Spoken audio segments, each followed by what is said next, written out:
we are going to be talking about money baby.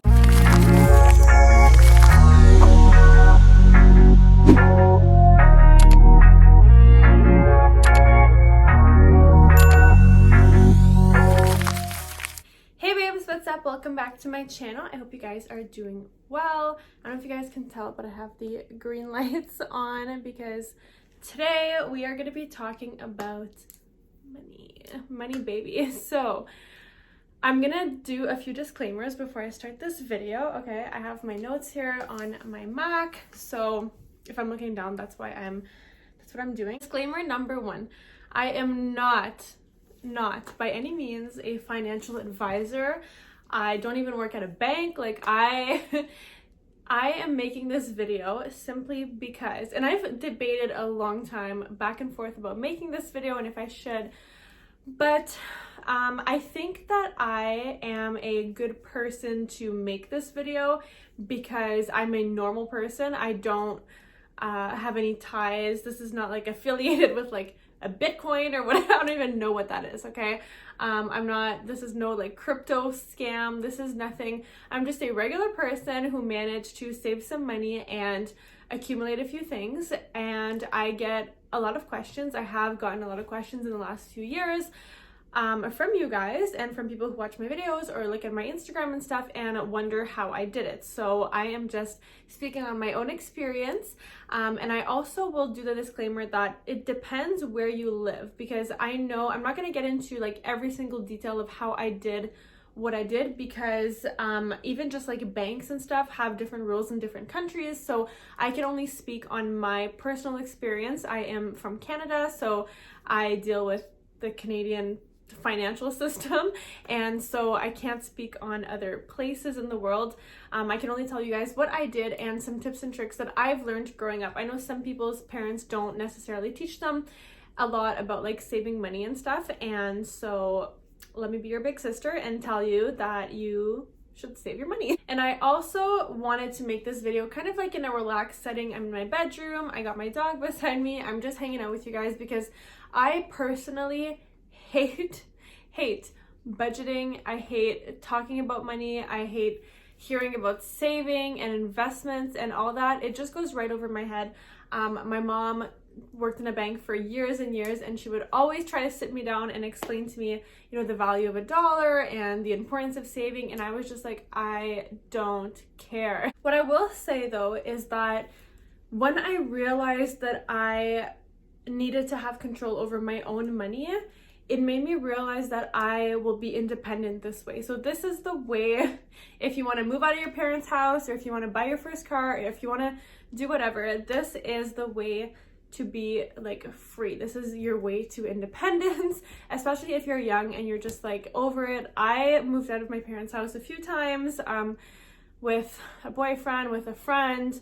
I wanted to get out of there. So when I realized that I had to take care of my own money to do those things and accomplish that, I started taking it really seriously, and I set some goals for myself. So I'm going to go through all that with you guys. I'm going to separate this video in a few chapters and hopefully help you guys understand my method of saving and budgeting. I'm just going to be making up numbers kind of like as I go, just really round numbers to just understand the concept that I'm trying to explain. So don't take these numbers as like factual. This is just an example to explain myself.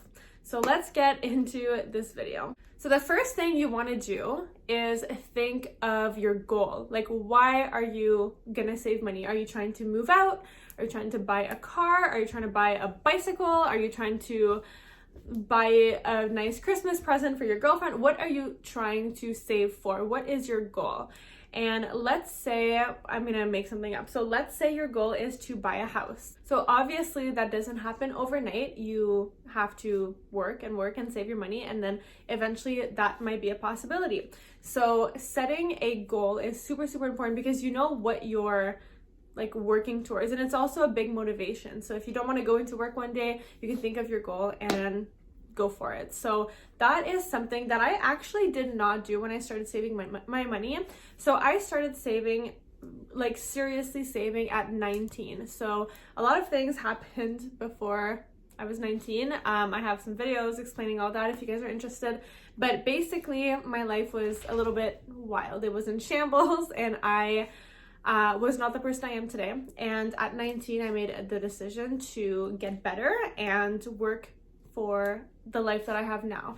So at 19, I had just graduated. I had actually finished 1 year of college. I had dropped out, and I just didn't really know what to do with myself. And until that point, my mom actually had control over my money because I was just gonna spend it all. And I'm not saying that I had like all this money, but just like over the years, like through high school, I had part-time jobs. I worked at a grocery store. I worked at a few retail stores. I did a lot of volunteering as well. So that was like, that doesn't pay anything, it's just volunteer work. But I always had something on the go that kind of motivated me subconsciously. I don't think at that moment I was motivated, but subconsciously I think I always knew that I had to be doing something. So every day when I wake up, I like doing something. Now I like working, and I like having those things on the go. So she had control over my money because I was not to be trusted with my money or anybody else's money. Like, do not trust me. You give me $1, I would have spent $2. So until I was 19, I was a little wild. So when I turned 19, a event in my life happened, and I started taking my life and my finances more seriously. So when I went back to school, I was in college, and then I went to university, and I worked 2 jobs at the same time. So I worked a retail job, and I also worked, actually 2 retail jobs, just different. One was a clothing store, one was like just a store. So I didn't know what I was saving for. That was the point of my story. I didn't know what I was saving for. I just knew that I was saving for something in the future. I'm not sure what Gucci's doing, but I was saving for something that will benefit me in the future. It turned out to be a house, a condo. I will specify I have a condo, and a car, but I didn't know that at the time. So I was just saving my money, and I just knew that I wanted to have money for something, but I didn't have like a specific number in mind. I just kind of felt like that will get there when it gets there. So when I find what I want to buy with this money, I will know. And I will get to it, but there is one important part I want to tell you guys, that don't just save. Like, you still have to live. Like, you still want to go out with your friends. You still want to skip the dishes. Use my code. It's in my description if you want a discount. I was living at my parents' house. I was getting my lips done. I was getting Botox. Like, I was getting my nails done. I still get my nails. Like, those are just little things that make me happy specifically. I wanted to, go out for drinks or whatever. So I still wanted to live. So you don't want to be like housebound and spend and save all your money and have no money to spend, because that's not fun, right? If your friends want to go to a movie and you can't go because you're saving for something 5 years down the line, like, spend the $15 or whatever and live, right? If you can afford to, obviously. I think a goal is really good to establish, because then you think, okay, so let's say I'm buying a house which costs this much. I know that I have to work, so my job pays me this much an hour, and I work 35 hours a week, and this is how many weeks I'd have to work. So let's say 3 years, and then in 3 years I will have a down payment and X, Y, and Z. So it's kind of just like a good baseline to know what you're saving for and how much time it's going to take, because your goal needs to be realistic as well, right? It has to be, you're not going to buy $1 million house next year if you make minimum wage and your timeline is 1 year. How is that accomplishable? Is that a word? I don't know. So the next step is really the process. So this part is creating a budget. So you will write out your budget. I strongly suggest writing it out. I have great apps that I use. I actually only use one now, and the bank one. But it's called Mint, not sponsored. I have a video I will link for you guys how to make money online as well, and I think I talk about it, but it's basically, sorry if you can hear Gucci walking around.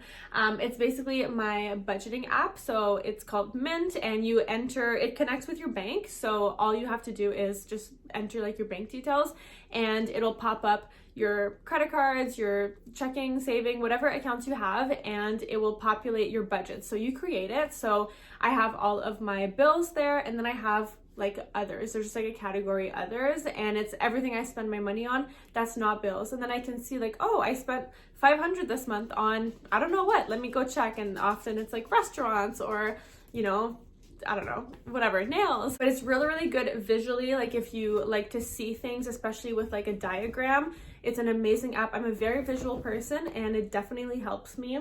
So I highly recommend Mint. So anyways, back to setting the budget. So when you create it, what I do, I'll speak for myself, I put in the bills because I know that those need to be paid. So I can put in, what are you doing?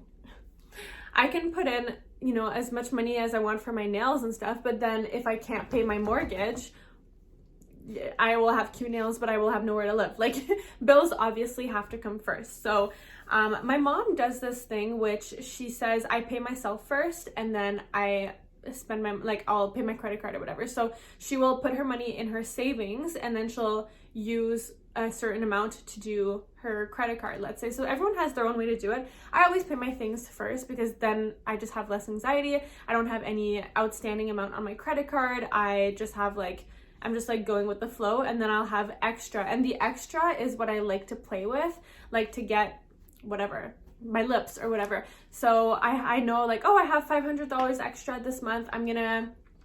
Sometimes I'll even save that for like next month. I know I'm going on a trip, so I'm gonna save it for that. So it's kind of like I like to have the extra that like makes it fun for me. So that's my way of doing it. You want to write out all of your bills and your payments and everything that's coming out of your bank account, and then see how much you make. So let's say you make $100 this pay and you have $50 in bills. I'm just making that up. I wish.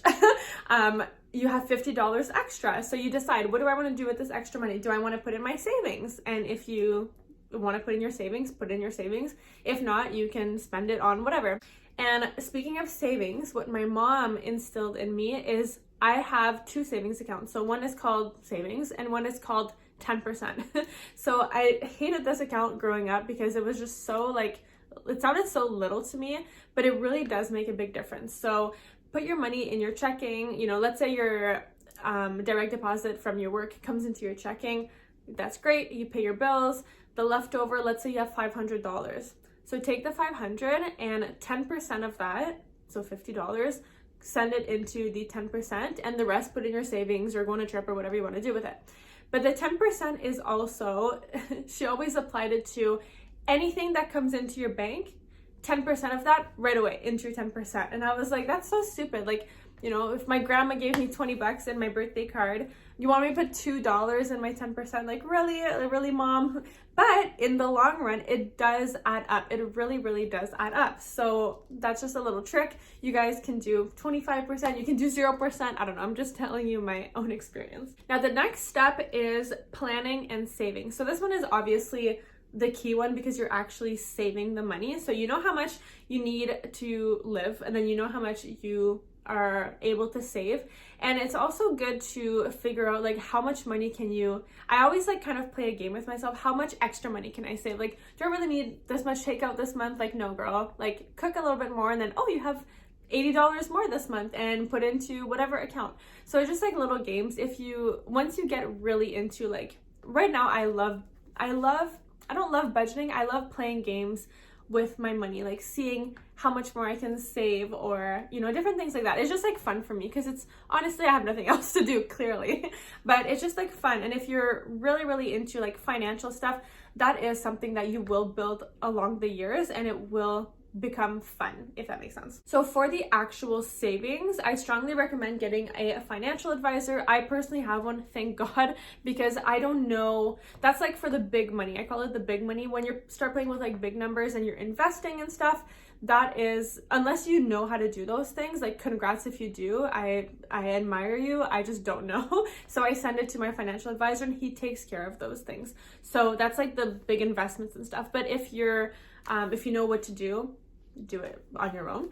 But I send my like big money to him, and he does whatever he invested. I tell him kind of like the low risk, medium risk, high risk, like what risk level I want to be at, and then he will do the rest. You know, we have little meetings and I'll kind of tell him what I want. It's all very, very personal to each person. Like, it's very specific. So definitely recommend getting a financial advisor if you can. And then the rest of the money, you definitely want to make sure that it is going towards what you wanted. So you want your money to work for you. So if it's sitting in an account that collects like 1 cent a year interest, or you can invest it in something, or you can do something else with it, like open another kind of savings account that let's say you don't have to pay tax or something. Like, just something that makes it more worthwhile to do this with your money than just let it sit there. Do that. So research that. I mean, my parents and my financial advisor helped me with that. I didn't know anything about this at first. So you kind of figure out the different savings accounts that either your bank or your country or the government offers you. And then depending on your goal, this was a really, really cool thing for me, because depending on your goal, you can take that money, and sometimes either the bank or the government or whoever will give you a tax break or give you money for what you're trying to buy. So as a first-time home buyer a year and a half ago, I was able to take the money out of this specific account, and I made sure ahead of time that I put the money in this account, because I knew when I realized, oh, I think I want to buy a house with this money, I knew that if I put it in here, when I buy my house and I take it out of here, I will get money back. So I think I got about 5,000 or 6,000, just like off the top of my head. I think it was about that much for a first-time home buyer, because the government, that's just a thing that they have where I live, that when you take out the money from this specific account, the government will give you a first-time home buyer's, I don't even know what it's called, benefit or something, tax, I don't know, but they give you an amount, and I think everyone has the same amount. I'm not even sure, but I knew that if I did these steps, I would be benefited in the long run. So that's what I did. So you want to research those kind of things depending on what you want the money for. And then I also figured out where I wanted to live, and okay, this is kind of like going back into my past relationship, but I was supposed to buy a house and do those things with someone. So at that time, I didn't think I was going to talk about this. At that time, we realized that we were not going to do it together. So my money for what I wanted to do was automatically cut in half, right? Because we were going to have both our monies together, and that didn't happen. So I was like, oh my gosh, I only have half of what I was planning to do. And I was already like, my biggest plan was my timeline. My timeline was not going to change. I don't care who was going to tell me that I needed to wait more time to move out. I was doing it summer 2020. I was moving out. I don't care. So I didn't care that the money got split in half. Not like my money, but like, you guys know what I mean. We both had money. And then I realized that I was doing it alone. So I didn't realize that I only had half of what I thought I was going to have by then, because I was moving out no matter what. So I found somewhere cheaper, not the house that I would have wanted, but you know, a house that suits me. And later on, you know, I got a dog and stuff. So like, everything is perfect right now. And I think everything happens for a reason. So it all ended up the way that it should have. And thank God it did. I'm very, very happy. I love my life. I love my condo. Everything's great. But at that moment, I had to make that decision. And I was thinking, okay, well, I'm not going to have the, you know, dream home that I wanted, or I'm not going to have the dream car I wanted, or, you know, the family or whatever I was aiming to have. But that's okay, because even though I only had just my money still, I had saved up so much, because we thought we were going to have this like bigger house in this like other area, and I actually ended up buying something cheaper in another area that is perfect. It's even closer to my work. Everything is perfect. But with that extra money I had saved, I was able to buy a car cash, no payment, literally just cash. So I was very, very happy about that, because I also needed a car. So everything kind of like fell into place. But that is what I mean with like planning, especially if you know like you're going to do it alone or with someone, or whatever the case is, you really, really want to plan it, because once you make those big life decisions, it's a lot harder to back out of. Like, thank God we didn't buy a house together, right? Because we're not together anymore. So everything happens for a reason. I'm very grateful, you know, But yeah, so that is definitely a tip that I recommend for you guys. And then the last thing before we end this video is, once you are out, let's say I'm just using my own experience, once I moved out of my parents' house, it's all great that, you know, I put the down payment, I bought a car cash, you know, I was ready to move, let's go, let's do this. I needed furniture, I needed cutlery, I didn't even have a fork. Like, I was moving out again for like the first time because it was the official time, right? I've moved out before with whoever, but it wasn't like, this is for real. Like, I'm not going back home, you know, I own something, I have a mortgage, I'm not going back home, I have to buy all of my own stuff. And I'm just the person that I am. I didn't want anything secondhand, I didn't want help from anybody. I'm doing this completely by myself, and I'm not getting there and it's not the furniture I like, or it's not the whatever I don't like. I am moving in, and the first day that I'm sleeping there, everything there is 100% me. It's what I like, because I don't want to have that feeling of like, oh, like I don't like this, like I feel uncomfortable. I want to just move out and get it done. Now, I'm very different than a lot of people. I'm very impatient as well, which if you're saving money, you gotta have patience, but I'm very impatient. So I know when I want something, I'm doing it. I don't care who's standing in my way, and I'm doing it right now.